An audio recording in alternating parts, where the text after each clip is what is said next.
The voices of protesters are filling the streets again today in cities across America. The Occupy Wall Street protests are in their 23rd day. The movement started in New York and has spread coast to coast. One of our iReporters sent us this video from a rally in St. Louis. Protesters have also gathered in Washington this weekend, and one of them was arrested outside the White House today after throwing a shoe at a police officer. And yesterday, authorities used pepper spray on a group of protesters trying to enter the National Air and Space Museum in Washington. The museum shut down about 2 hours early. And protests are also taking place on the West Coast. This march in Sacramento, California. It was peaceful with no arrests reported. Among other things, demonstrators are angry over social and financial inequalities and what they say is corporate greed. Our iReporters have been turning out for some of these protests, and they've also caught some of the anger that is in the streets. When they want workers to pay the burden for the crisis of America, something's wrong. When our students go to college, get educated, and can't find a job, something's wrong in America. That's basically all we're here to do, is express the frustration. We're not here to solve the problems. We're here to make people deal with the problems that are supposed to be dealing with them. And the more people rise up, the more they'll be forced to deal with the problems.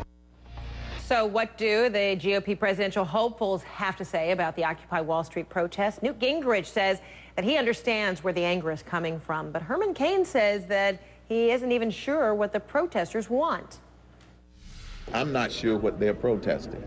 If all they're doing is trying to heighten the class warfare fight that's being stroked by this president, I think that is a waste of time.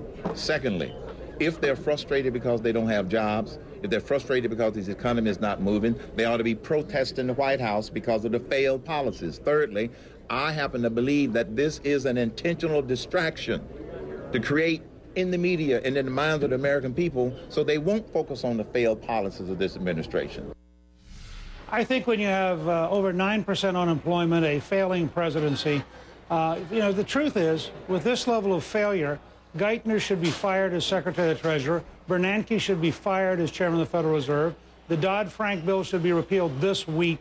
We ought to have decisive action. If you're somebody out there and you've been looking around and you begin to figure out, how come the big boys get all these billions of dollars, the big banks get all these billions of dollars? Somehow the Federal Reserve and the Treasury collude together on behalf of people who are already rich, and nobody else gets a break. President Obama is weighing in on the Occupy Wall Street protests. He says he knows protesters are frustrated with the country's financial problems, but he is also defending the need for a strong financial sector. The protesters are giving voice to a more broad-based frustration about how our financial system works. Now keep in mind, I have said before, and I will continue to repeat, we have to have a strong, effective financial sector in order for us to grow. And I used up a lot of political capital, and I've got the dings and bruises to prove it, in order to make sure that we prevented a financial meltdown and that banks stayed afloat. And that was the right thing to do, because had we seen a financial collapse, then the damage to the American economy would have been even worse. But what I've also said is that for us to have a healthy financial system, that requires that banks and other financial institutions compete on the basis of the best service and the best products and the best price, and it can't be competing on the basis of hidden fees, deceptive practices,